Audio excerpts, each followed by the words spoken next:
Murder. Chalk outlines. DNA tests. Blood. Anonymous tip. Beheadings and disembowelments. Fingerprints. The yellow tape that they have on crime scenes. Witness statements.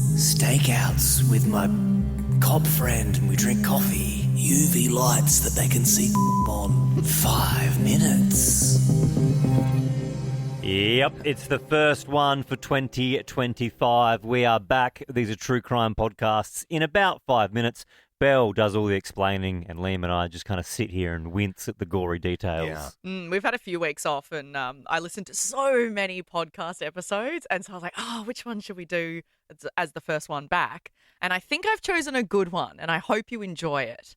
Today we're going to talk about the real story behind Wolf Creek. So we all know the movie Wolf Creek about the backpackers, travellers being taken and killed. Is it Ivan Milat? Is that the real one? Ivan Milat is like 70% of the inspo for that film. But have you heard of Bradley Murdoch? No. Well, if you Google who is Wolf Creek based on, it'll come up with Ivan Milat and Bradley Murdoch. Bradley Murdoch, I'll give you a picture of him. Yeah, right? Looks a bit like Jeremy Clarkson. He does. He does have a bit of a Clarkson about It's him. the long face. Yeah. Looks like he'd punch a producer for getting his Steak order. wrong. Yeah. Well, this guy did a lot worse than that.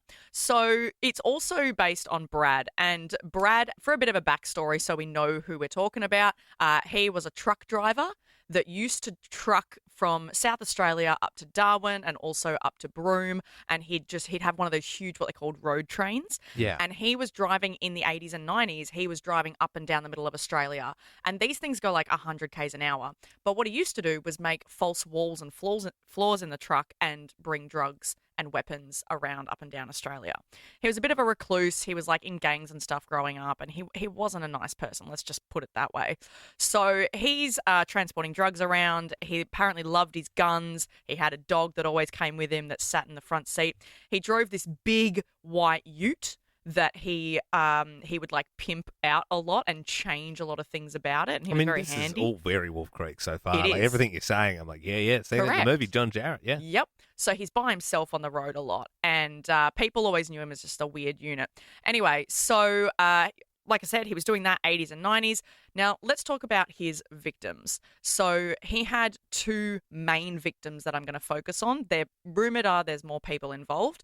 But January 2001, we've got two UK backpackers, a couple, Peter and Joanne. I've seen them before. I've seen photos. Oh, yeah? So Yeah. they came over to Australia first time. They were really excited, went to Sydney first, hung around Bondi, did all the usual. Then they hired this like orange combi van and drove all the way into Alice Springs. They went to Uluru. They had a great Northern Territory trip planned.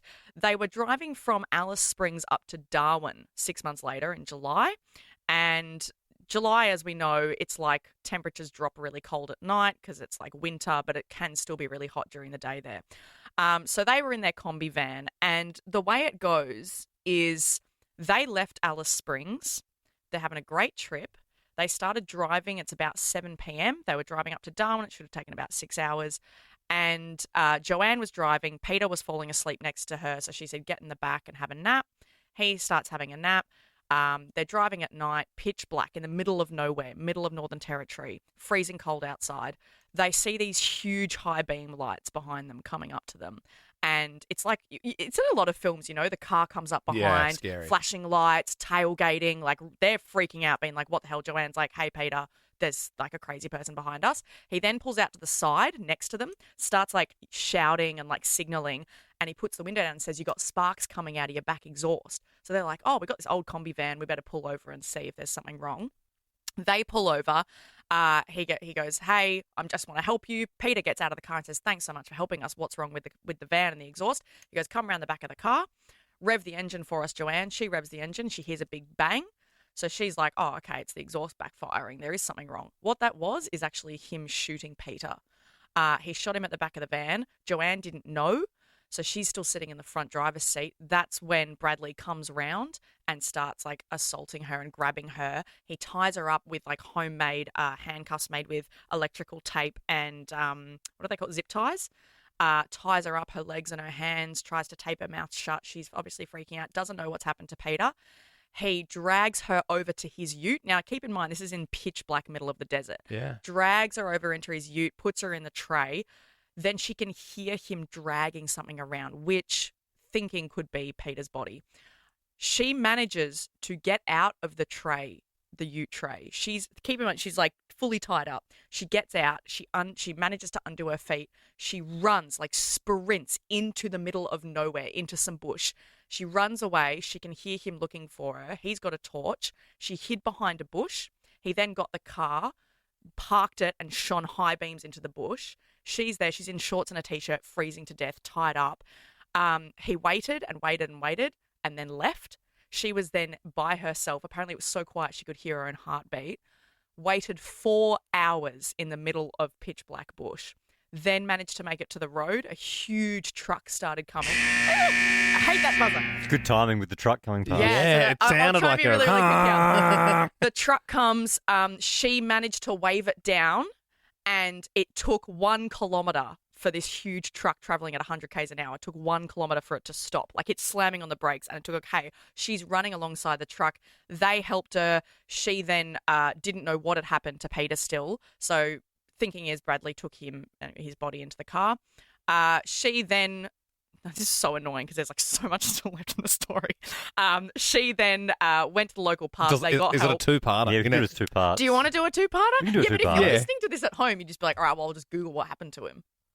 Or you'd hang her in for the two-parter. Yeah. I mean, you know, sometimes the true What I'll crime, do- like I'm not really well versed in true crime, but sometimes they're so big they need 2 parts. Yeah. I'm definitely into it. If there's more to go. Would you say? Can I do it in a minute? Or do you want a 2-parter? No, do a 2-parter. Do I the mean, first I'm 2-parter. very Alright. like, wow, like what Yeah. what is going to happen Okay, well next? then, if you're listening to this, don't Google it. Don't Google it. Hang Yeah. for the 2-parter. Yeah. I'm very invested. I would say this is probably the most invested I've ever been in an good. episode. Good. So I mean, yeah, it's very sad, but good. Yeah. Okay, well, so we'll leave it at she's flagged the truckie down, Yep. and he's helping her. Yep. So if you're listening to this like up to date, then that means you got to wait a week. And if you're one of the people that just like binges them when they're saved up, then you're in luck because Yeah. it'll probably just be above this. Yeah. Enjoy. And that's it! Like that podcast? There's heaps more to listen to if you just scroll back or download the Nova Player app. Ben, Liam, and Belle.